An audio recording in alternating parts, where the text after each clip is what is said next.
नमस्कार दोस्तों, आप सबको मेरी चैनल हिंदी स्टोरी टेल पर स्वागत है।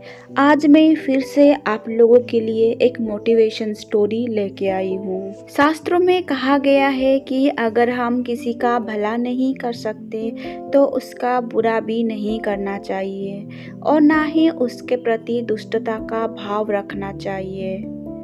अगर हम ऐसा करते हैं तो एक ना एक दिन हमें इसका फल ज़रूर मिलता है।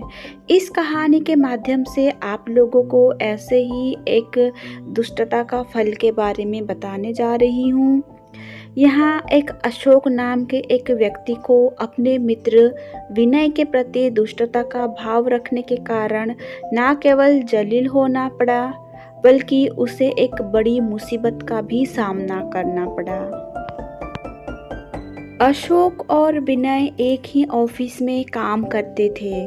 दोनों में मित्रता भी थी, परंतु काम और बुद्धिमानी के मामले में विनय जहां होशियार था, वहीं अशोक की कामचोरी और सहयोगियों के प्रति जलन से भरा व्यक्तित्व था।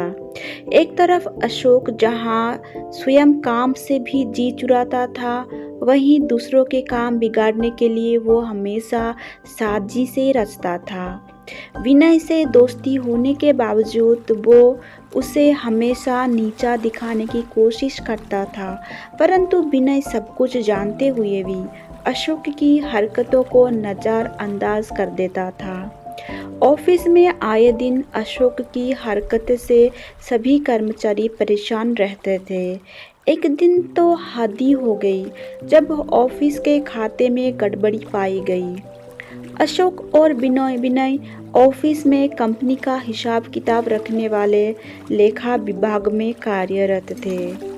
विनय की बुद्धिमत्ता और उसकी ईमानदारी को देखते हुए कंपनी ने लेखा जोखा का भार उसे सौंपा था। विनय सुलझे हुए तरीके से अपनी जिम्मेदारी को निभा भी रहा था। सभी उसके कामों की तारीफ भी करते थे। यही बात विनय की कनिष्ठ के तौर पर काम कर रहे अशोक को पसंद नहीं था। दुष्टता में वो विनय को बदनामी करने के लिए साजिश भी रचता रहता था। विनय को बदनाम करने की कोशिश तो उसने कई बार की थी, परंतु हर बार वो नाकाम रहा था। अंततः एक दिन ऐसा आया कि अशोक की साजिश की वजह से विनय बहुत बड़ी मुश्किल में फंस गया। दरअसल ऑफिस के हिसाब में 50,000 रुपए की गड़बड़ी पाई गई। पैसे की गड़बड़ी की खबर से पूरे ऑफिस में हंगामा मच गया। जांच से पता चला कि लेखा विभाग में छोटे खर्चों के लिए रखे गए रकम में से 50,000 रुपए चुराए गए हैं। शक की सुई सीधे तौर पर विनय पर गई। विनय की लाख सफाई के बावजूद कंपनी प्रबंधन ने उसके तर्क को नकारते हुए उसे नौकरी से निकाल दिया, जबकि पैसों की गबन की हकीकत कुछ और ही थी। पैसे अशोक ने चुराए थे। विनय भी इस बात को जानता था, परंतु कोई सबूत न होने के कारण वो अशोक को दोषी ठहराने की असमर्थ था। इधर अशोक अपने मंसूबे को पूरा होने पर मन ही मन खुश था।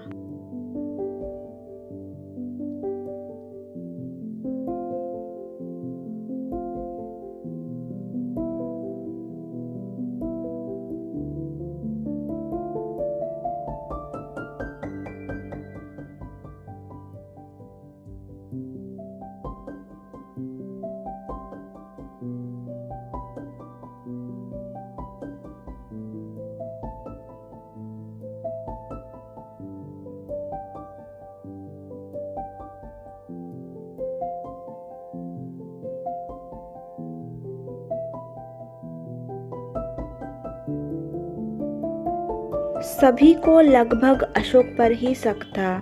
इसी को लेकर सभी की नज़रें हमेशा अशोक की गतिविधियों पर लग रही थी, परंतु दुष्ट अशोक को अपनी चालाकी पर बड़ा गर्व था और वो छिपी नज़रों की जासूस से अनजान बन रहा था। कई दिनों से लेखा विभाग से पैसे चुराने की साजिश में लग रहे अशोक को आज मौका मिला था। लेखा विभाग के प्रमुख को अचानक एक इमरजेंसी फ़ोन आने के कारण कुछ देर के लिए वो बाहर चले गए। जल्दबाजी में उसने अपनी नकद वाले अलमारी की चाबी अपने टेबल पर ही भूल गए। अशोक की नज़रें उसी चाबी पर पड़ गई। वो लंच के समय का बेसब्री से इंतज़ार करने लगा। उसे डर था कि कहीं बड़े बाबू लंच से पहले वापस ना जाएं। कुछ समय पश्चात लंच का समय आया और लेखा विभाग के सभी कर्मचारी लंच के लिए बाहर जाने लगे, परंतु अशोक वहीं अपनी कुर्सी पर जमा रहा। एक सहयोगी के पूछने पर उसने बताया कि आज उसकी तबीयत ठीक नहीं है, इसलिए वो लंच करने बाहर नहीं जाएगा। अशोक के व्यवहार पर अन्य कर्मचारियों को शक हो गया। अंततः सभी ने फैसला किया कि आज अशोक पर विशेष नज़र रखेंगे। उसकी हरकतों पर नज़र रखने के लिए मोबाइल फ़ोन से रिकॉर्डिंग करने का फैसला किया गया। सभी कर्मचारियों ने लंच के लिए बाहर जाने का कार्यक्रम त्याग कर और वहीं कमरे में बाहर छिपकर अशोक की निगरानी शुरू कर दी। कुछ देर तक अशोक वहीं अपनी कुर्सी पर बैठा रहा।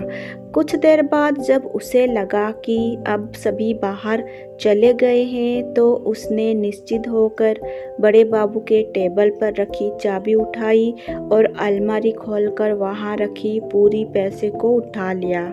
महीना का अंत होने के कारण आज पैसा कम था। उसने पैसा निकाली और अलमारी को बंद कर पैसे को अपने टेबल के दराज में रखा और फाइल को नीचे दबा दिया। किसी को शक ना हो इसीलिए चाबी को बड़े बाबू के टेबल के दराज में डालकर उसने एक लंबी सांस ली और घबराहट में माथे से टपक रहे पसीने को पोंछकर अपनी कुर्सी पर इत्मीनान से आकर बैठ गया। उसे नहीं पता था कि उसकी हरकतों पर सभी की निगाहें लगी हुई थी और उसे मोबाइल में रिकॉर्डिंग भी किया जा रहा था। कुछ समय बाद लंच का वक्त खत्म हो गया और सभी कर्मचारी अपनी अपनी जगह पर आकर बैठ गए। इस दौरान लेखा विभाग के बड़े बाबू भी लौट चुके थे।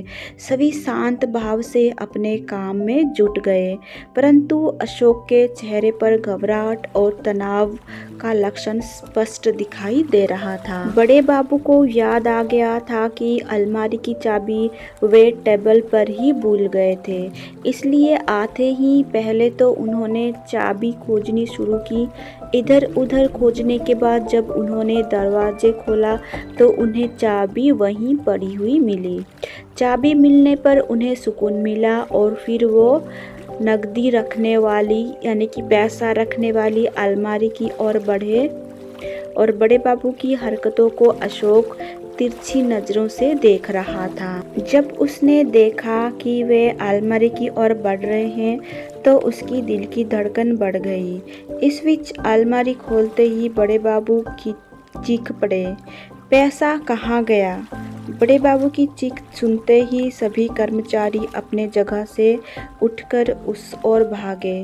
सभी ने देखा कि अलमारी में पैसा नहीं है।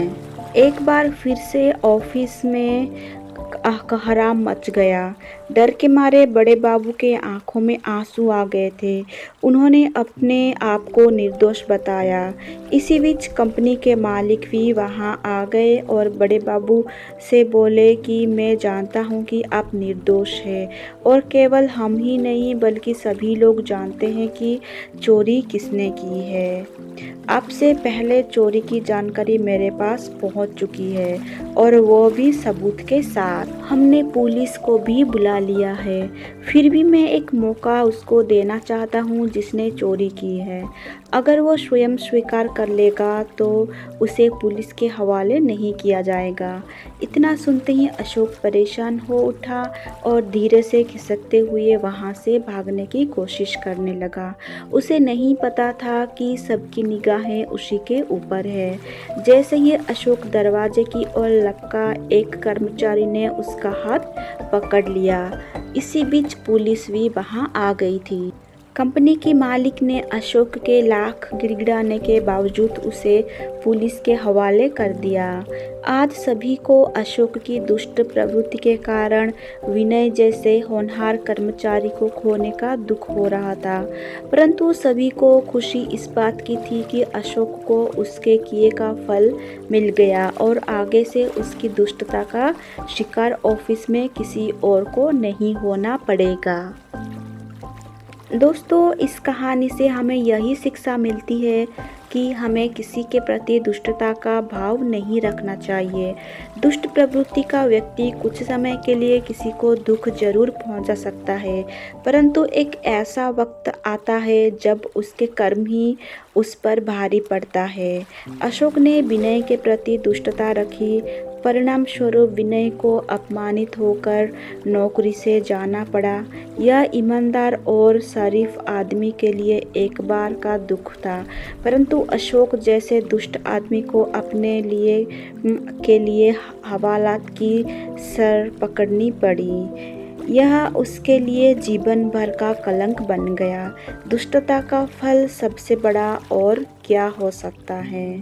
दोस्तों, हमें इस कहानी से यही शिक्षा मिलती है, सबके साथ अच्छे से रहना चाहिए। किसी के साथ दुष्टता यानी कि किसी को हमें नीचा नहीं दिखाना है। दोस्तों, मुझे उम्मीद है आप लोगों को ये कहानी पसंद आई होगी तो वीडियो को लाइक कर दीजिए, शेयर कर दीजिए और चैनल को सब्सक्राइब कर दीजिए। मिलते हैं ऐसे और एक मोटिवेशन कहानी के साथ।